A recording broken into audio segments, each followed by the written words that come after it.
Guys, we are back and we are still talking about George Rodrigue. He is our artist who drew Blue Dog.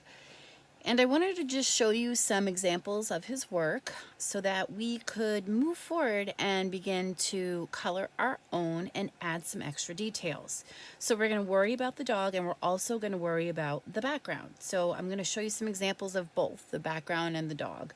So if you look here, you can see the dog is on this kind of colorful background, which really makes it look nice, nicer than just a plain old white. Here they drew some flowers in the background. Okay, more flowers. And I love this one because there's a whole bunch of them for four blue dogs. So if you drew a small blue dog, you might want to draw a smaller one yet behind it. Okay, this one's got some colors in the background as well. This one's surrounded by a heart shape. So if you drew a small one and you'd like to fill that space with a shape, you could. This one I love because I added a tie to mine. And you could also, try glasses if you'd like. Anything to kind of dress him up. This one's neat because it just outlines the shape of the dog and then fills the rest in with some color. Here's a tree behind this one. And there he is kind of sitting on looks like a stone or something, and then he's got the moon and the tree behind him. All right, so today I want us to focus on the shading that's going to be happening within the blue dog. So we're going to do some blending of colors. Okay, so first we're going to start with our picture. Let me see if I can get this centered in our area here. So we drew the blue dog. And so we want to add our details before we start. So one thing we might want to add up here on the ear is maybe a triangle shape or a wiggly kind of weird triangle, okay, for the inner ear. And it could follow the same shape that you made for the ear, okay? The next thing you want to do is add what you're going to add as far as details on the face or on the body, or if you were just planning on doing it in the background, you can kind of wait for that as well. So what I did to draw a tie, I just kind of came under here and I drew kind of like a trapezoid shape. And then I added some lines for the tie, and then I decorated my tie with some polka dots. Just kind of put them all around. Okay? I don't want to keep them too small, but you could go big as well. Okay, so something like that. Then we're going to add the color. So like I said, with the blue dog, we're going to use some different colors to help us make our lights and darks. So I chose some different colors here. So we have some different colored blue markers, if you chose markers. We have some different colored crayons. Okay, I know those blues look the same, but they really are different. And some different colored pencils, okay? Also, we can use oil pastel. Okay, so whatever you have, even watercolor or tempera paint is fine. We're just going to try to use different tints and shades of the blue. If you would like to use green or red or orange or purple, whatever you'd like to use, you can certainly find different variances of those colors. So different purples, different greens, okay, whatever you're going to use. I stuck with the blue.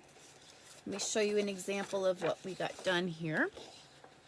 So here's one done with oil pastel, and you can notice that I also colored my background, and I put some Easter eggs back there since it was just Easter, and so that's what I ended up with.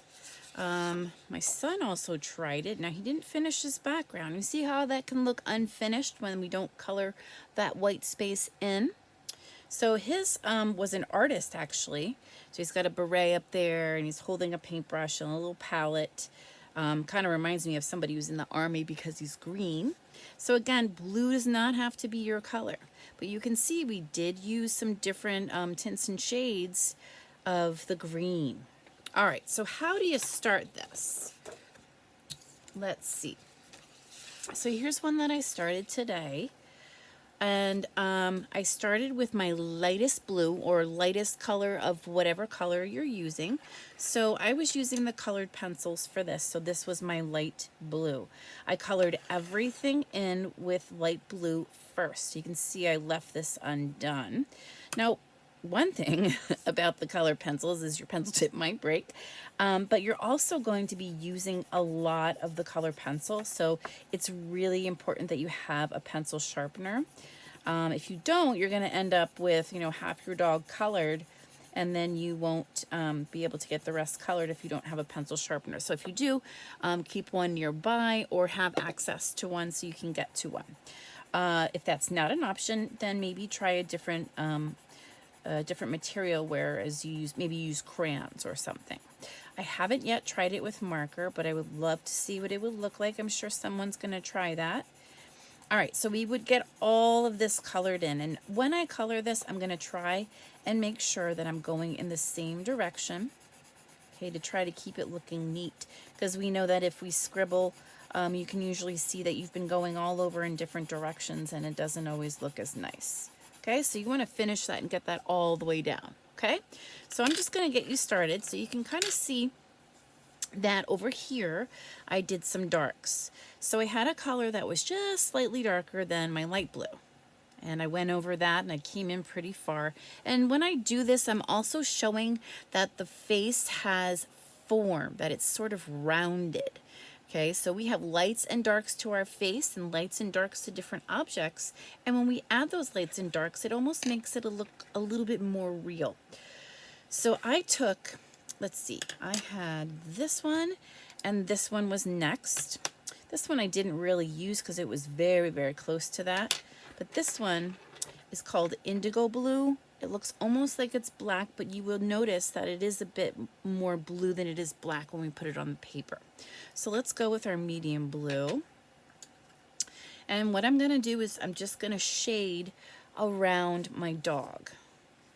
So I'm just going to kind of move my pencil, and I can make it kind of a thicker line. It doesn't have to be a tiny line. It can come down kind of far and along the side.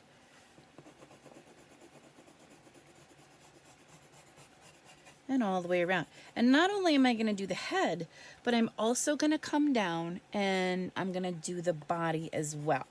I'm only going to show you the head and part of the body for now, because I'm sure you can, if you get the hang of the face, you can get the hang of the body and the ears on your own. Okay, so if you want to come all the way to your little white snout, you can do that. I'm going to blend this in there. So I'm making short little lines, and I am giving it a bit of pressure. Okay, and notice I went this way, and I probably should have done that on this side. If that happens to you and you'd like to change it, you can just go over it, because I would probably be able to see that. Okay, I can come in a little further. Now, to make that look a little softer, I took my first color and I just kind of went over that so that I almost got rid of that line where my dark color met up with my light color. Pressing just a little bit darker. See how you can see the difference from here to here? This one's going away a little bit, this line. Once I color into this color, I'm overlapping. Okay, now the third color comes in. So all you're gonna do is come in just a little bit. Oops, that's the wrong one. With the indigo blue. See how you can see that they're very, very close? Here's the indigo blue. So let's see if we can get it on a spot where you can see it. See how that looks a little bit darker, huh? And it does look black, but trust me, it's blue. So we're gonna come on here. We're not gonna go as far as we did with our second color, but this one's gonna be more like an outline. You can come in a little further if you'd like. And you can do that same trick of overlapping, and that will help kind of get rid of that darker line. And if I go down here, you can kind of see there is that bluish color. Okay, you're going to do the same thing on the ears.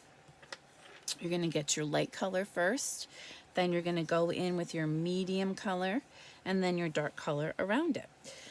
As you finish those, you can go in and finish your extras that you added in, your eyes. You can go around and do the eyebrows and the little lines under the eyes, okay, and your nose. Down here on the mouth, the only thing that I saw in his pictures, and you can do it however you like, is he had just a little bit of black down there. So we can take our black. My black and my indigo look very, very close, but when I put them together, you can kind of see almost that one is blue and one is black. So he just put like this little line down here to show that that was the mouth. Okay. Now, when you finish this, if you'd like to outline with a Sharpie marker, you could, or if you want to just come to the edge, you want to come in with a color pencil, you can try that. If you want to try using a regular marker, if you're using color pencil and you try a regular marker over top of this, it will probably rub right off. So make sure that you go right to the edge. Okay, and when we do things like this, we outline, it kind of finishes off. It makes it look really sharp. Okay, you can kind of see that. Let's see if we did that on the other one. We did. We went around in black, just around the edges. Again, that's an extra step. You don't have to do that. I also went around my eyes. Let me show you what that looks like with the colored pencil. And again, if you want to use marker or crayon or even watercolor or just regular paint, that's up to you. This is your project and you do with what you have at home. Okay, we can get that going around there. Also, oops, don't forget the pupils in your eye. I would color those last, because if you get your black in there first and then you go to color with your yellow, it's going to grab some of your black and that's going to blend right into your yellow, especially if you're using colored pencils. And also oil pastels. Definitely so with the oil pastels. Okay, so that's kind of it today, guys. Have a lot of fun with this, and I cannot wait to see what you post. Please send me an email with a picture of your artwork. Also include your teacher's name so I know where to put your participation grade. All right, thank you so much and have a great day. Bye.